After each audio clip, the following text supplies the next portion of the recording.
నమస్తే. విజయదశమి శుభాకాంక్షలు. ఈ 2025 సంవత్సరం విజయదశమి అత్యంత వైభవంగా జరుగుతుంది. ప్రధానంగా నేను చెప్పవలసిన విషయం ఏమిటంటే, మన హిందూ సాంప్రదాయంలో పండగలన్నీ కూడా మానవుని యొక్క ఉన్నతిని పెంచడానికే వచ్చాయి. ప్రతి ఒక్క హిందూ పండగలు కూడా పండగ తాలూకు విశిష్టత తెలుసుకొని మనం ఆ పండుగను జరుపుకుంటే మన పిల్లలు ఆ పండగ తాలూకు విశిష్టత తెలుసుకుంటారు. పండగలో ఎంత విశిష్టత ఉన్నదా అని వాళ్ళు కూడా తెలుసుకొని చక్కని సన్మార్గంలో నడుచుకుంటారు. ఉదాహరణకు మనకి విజయదశమిలో ఎక్కువగా చుట్టాలు బంధువులు అందరికీ చక్కగా చెప్పుకొని అమ్మవారికి అతి వైభవంగా ముర్రాటలు పెట్టుకుంటూ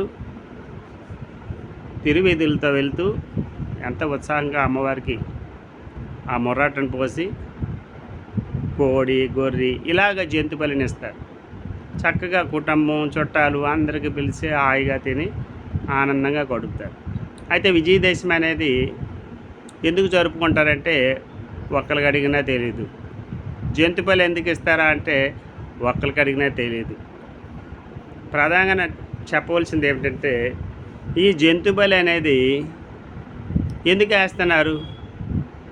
అసలు మన దుర్గా ఆలయాల్లో, అమ్మవారి ఆలయాల్లో జంతు బలి నిషేధమైన బోర్డు కూడా పెడతారు వాళ్ళు. కానీ అక్కడికి వెళ్ళే వీళ్ళు జంతు బలిని ఇస్తారు. అయ్యా, ఇది తప్పు. అమ్మవారికి మనం అందరం పిల్లలమే. తల్లి తన పిల్లల్ని కోరుతుందా? అది పాపం కదా అంటే, లేదా అమ్మవారు కోపం అయిపోద్దని అంటాడు. వీడికి పూర్తిగా మన వాళ్ళకి తెలియదు. తెలుసుకోవడానికి తెలుసుకోరు. ఈ జంతు బలి గురించి వీరబ్రహ్మేంద్ర స్వామి గారు కూడా అవతార పురుషుడు, కాలజ్ఞానాన్ని ముందుగా బోధించి రాబోయే కాలం ఎలాగుంటుంది, మీరందరూ కూడా భక్తి మార్గంలో ఉంటూ ధర్మ మార్గంలో ఉంటూ ధర్మబద్ధమైన జీవితాన్ని గడపాలని వీరబ్రహ్మేంద్ర స్వామి కాలజ్ఞానాన్ని ప్రబోధించారు. వారు కూడా ఈ జంతు బలిని నిషేధించారు. ఒకసారి వీరబ్రహ్మేంద్ర స్వామి వారు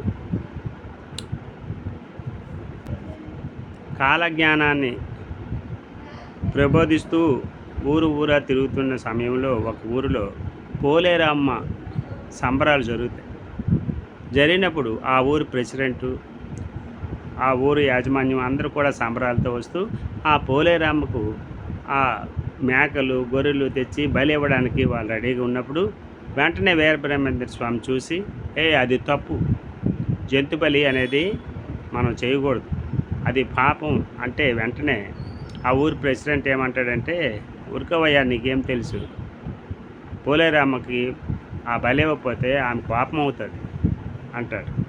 అన్నప్పుడు వీరబ్రహ్మేంద్ర స్వామి వెంటనే చెప్తాడు, నేను చెప్తున్నాను కదా, ఒకవేళ అమ్మవారు నోటి నుండి ఆహారాన్ని తీసుకుంటే ఆ దోషం ఇదే, నేనే ఆ దోషాన్ని అనుభవిస్తాను, కానీ ఇది తప్పు అంటే, లేదు మేము జంతు బలి ఇవ్వాలని వాళ్ళ అజ్ఞానంతో మాట్లాడతారు. వెంటనే వీరబ్రహ్మేంద్ర స్వామి ఆ పోలేరమ్మను పిలిచి, పోలేరు నువ్వురా, ఈ ప్రెసిడెంట్కి చుట్టముట్టించుకోవడానికి అగ్గి కావాలి, పట్టుకొని రా అంటే అమ్మవారు అలాగా నడుచుకొని వస్తారు. అది చూసి ఆ ఊరి ప్రజలందరూ భయభ్రాంతులు చెందుతారు. ఇక్కడ చెప్పవలసిన విషయం ఏమిటంటే, అవతార పురుషుడైన వీరబ్రహ్మేంద్ర స్వామి కూడా ఈ జంతు బలిని నిషేధించారు. అయినా మనుషులు మారడం లేదు. ఇలాగ మన హిందూ తత్వాన్ని తెలుసుకోకపోవడం వల్లే ఇలా జరుగుతున్నాయి. కనుక ప్రతి ఒక్క హిందువు కూడా మన భారతీయ సనాతన ధర్మంలో ఉండే ప్రతి పండుగ విశిష్టత కూడా తెలుసుకొని మన పిల్లలు తెలియజేసి ఆచరించగలిగితే మన సనాతన ధర్మము, మన భారతీయ సంస్కృతి సంప్రదాయాలు ఎంతో విలువనిస్తాయి.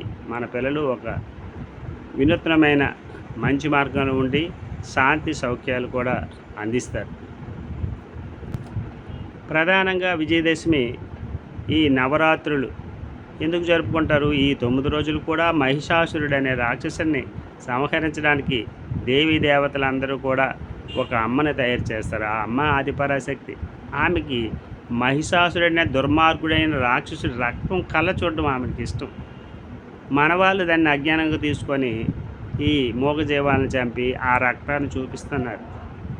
అమ్మవారికి ఏ రక్తం ఇష్టం? దుర్మార్గుడైన మహిషాసురుడిని సంహరించినప్పుడే ఈ లోకమంతా శాంతిగా ఉంటుంది. అందుకని అమ్మవారు అనేక అవతారాలు ఎత్తి ఆ మహిషాసుని మర్దన చేసిన తర్వాత విజయదశమి చేసుకొని అందరూ కూడా సంబరాలు చేసుకుంటారు. అది కథ తెలుసుకోకుండా మన వాళ్ళు సంబరాలు చేస్తున్నారు, కానీ అజ్ఞానంతో చేస్తున్నాము, జంతు బలి చేస్తున్నాము. మనలో ఉండే దుర్మార్గపు ఆలోచనలే పశు లక్షణాలు. ఈ పశు లక్షణాలని మనం అమ్మవారికి బలివ్వాలి. బలిచ్చినప్పుడు మనలో నిర్మలమైన మనసు ఏర్పడి ఆనందకరమైన జీవితాన్ని మనం అందుకుంటాం. అందుకనే ప్రతి ఒక్కరు కూడా మన హిందూ సాంప్రదాయపు విలువలు తెలుసుకొని పండగ తాలూకు విశిష్టత తెలుసుకొని అందరూ ఆచరిస్తారని ప్రేమతో తెలియజేస్తున్నాం. నమస్తే నమస్తే నమస్తే.